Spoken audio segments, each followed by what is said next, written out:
What if the answers you've been chasing your entire life, how to be happy, how to endure suffering, how to love, lead, and live with meaning, were already written centuries ago? Not hidden in textbooks or behind gated institutions, but scribbled in candlelit rooms, whispered in prison cells, forged in battlefields, and contemplated in gardens of silence. And not by influencers or celebrities, but by people who truly thought. Real thinkers, individuals who bled for their beliefs, who stared into the abyss of human existence and came back with something to offer, something heavier than gold. Wisdom. Imagine walking through ancient Athens, the cradle of Western thought. The sun is sharp over white marble columns, and the city hums with argument, laughter, and questions. In the heart of it all, the agora, stands a man with a crooked face and bare feet, Socrates. He doesn't carry books or scrolls, only questions. His students surround him, young minds eager for answers. One leans forward and asks, "Master, what is the good life?" Socrates doesn't give a list or a sermon. He simply replies, "I cannot teach you anything except how to think." He believed truth couldn't be taught like arithmetic. It had to be discovered, dug out through constant questioning. To him, knowledge was not possession, but a journey inward. He gave the world one of its first great rules of life: know yourself. Strip away your roles, your titles, your possessions. Look at who you are. Beneath all that, ask hard questions. Examine every belief you hold, and above all, never assume you've arrived. He lived this rule to the end. When Athens demanded he either abandon his principles or die, he chose the hemlock. Socrates died as he lived committed to truth, even unto death. He showed that integrity isn't measured by success, but by how faithfully you live your values. 1,000 years later, Rome holds the world in its fist. Emperors command armies, shape history, and bathe in luxury. Yet in a tent, far from marble palaces, a different kind of ruler scribbles in the dim light of an oil lamp. Marcus Aurelius, leader of the world's most powerful empire, writes not laws or speeches, but private reflections notes to himself. These writings would later become meditations, one of the greatest works of philosophy. He did not write for others. He wrote to survive himself. You could leave life right now, he reminded himself. Let that determine what you do, say, and think. His rule of life was forged in solitude. Focus on what you can control. Everything else, fortune, fame, the opinions of others, are distractions. He believed in living according to nature, rationally, honestly, and with discipline. Even as emperor, he tried to be humble. Even in war, he tried to be just. He wrestled with his impulses, his ego, and his responsibilities every single day. And through that struggle, he taught us that leadership doesn't require dominance. It requires restraint, clarity, and compassion. Power, he showed, means nothing if you cannot master your own mind. As the empire faded and the world fractured, another voice emerged, not from palaces or courts, but from the forests and shadows of 19th century Europe.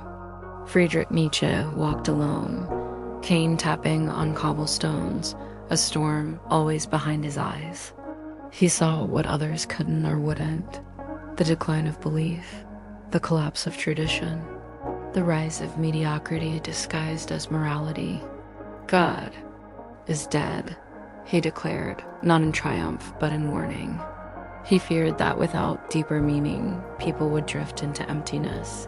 But Nietzsche did not despair. He challenged us.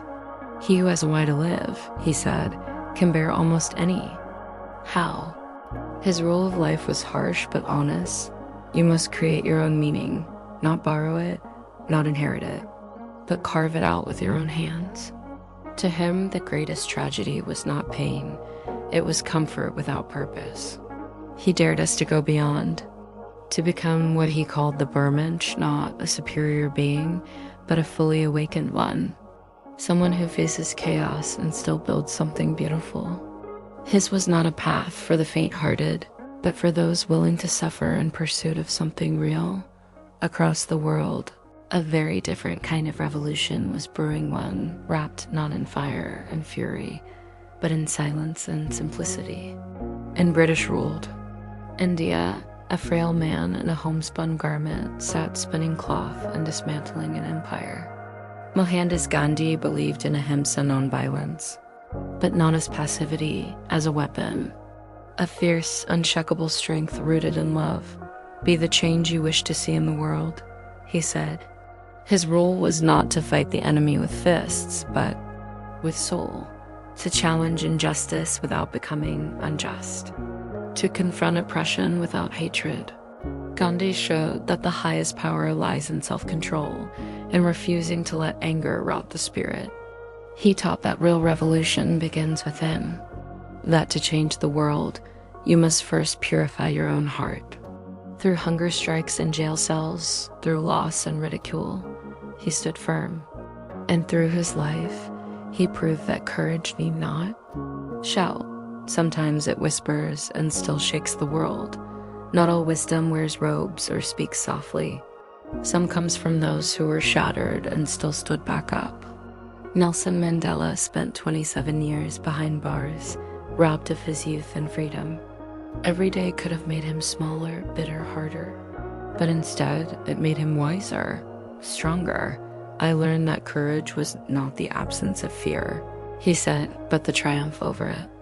When he was released, he did not call for vengeance. He called for unity, his rule of life: forgive boldly, rise with dignity. He showed us that justice without mercy is just another form of war. That even after years of injustice, the human spirit can choose peace. Mandela taught that leadership is not about domination, it's about healing. He became not just the president of a country, but the conscience of a people. And his greatest victory wasn't political. It was moral. Now imagine the gates of Auschwitz, cold, merciless. Viktor Frankl, a Jewish psychiatrist, loses everything: his wife, his family, his freedom. Yet in that horror, he discovered something sacred.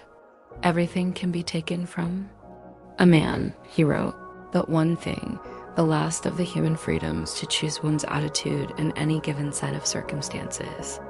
Amid death, he saw something deeper than survival. He saw meaning. He noticed that those who had a reason to live, no matter how small, were the ones who endured. His rule was simple, yet profound. You may not control what happens to you, but you can always choose how you respond. And in that choice lies your power. Frankl didn't just survive the Holocaust, he transcended it. And his insight has helped millions rebuild their lives from ashes. He showed that suffering can be transformed, that even in despair, a deeper why can keep you alive. And then high in the Himalayas, a man smiles, a quiet, disarming smile. The Dalai Lama, exiled from Tibet, carries no bitterness, only warmth. He travels the world not as a king, but as a monk, a teacher, a friend. Our prime purpose in this life is to help others, he says. And if you can't help them, at least don't hurt them. His rule of life is kindness, but not the naive kind, the fierce kind, the kind that takes practice, patience, and humility. He reminds us that inner peace does not come from avoiding life, but from being fully present in it. He teaches that joy is not a reward, but a discipline, and that compassion is not weakness, it is the highest form of strength. In a world addicted to noise, the Dalai Lama invites us to listen. And even now, with our screens glowing and our feed spinning, the voices of these great thinkers still whisper. They lived across different lands, different centuries, different faiths, but they saw the same truths. They pointed to something deeper than culture or religion, something eternal, a path through the noise. From Socrates, we learn to examine ourselves, to live truthfully, even if it costs us everything. From Marcus Aurelius, we learn to master the mind, to face fate with calm and clarity. From Nietzsche, we learn to create meaning, to become who we are, not who we're told to be. From Gandhi, we learn to lead through love, to fight with soul, not with hate. From Mandela, we learn to forgive with strength, to rise from our pain with purpose. From Frankl, we learn that suffering can shape meaning, that choice is our last and greatest freedom. And from the Dalai Lama, we learn that kindness matters and that peace begins within. These were not just quotes. They were roadmaps. They weren't given. They were earned. In fire and solitude and failure and faith. And now they are ours taught, so the question becomes, what will you do with them? What will you question? What will you endure? What will you forgive? What will you create not tomorrow, but today? Because the rules of life are not laws. They are invitations to rise, to fall to reflect, to act to live, not half asleep, but fully awake.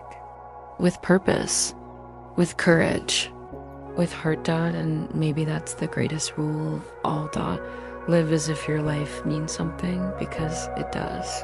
Then, as the screen fades to black or the final sentence echoes in silence, a final whisper from the past reminds us, do not go where the path may lead. Go instead where there is no path and leave a trail. Ralph Waldo Emerson,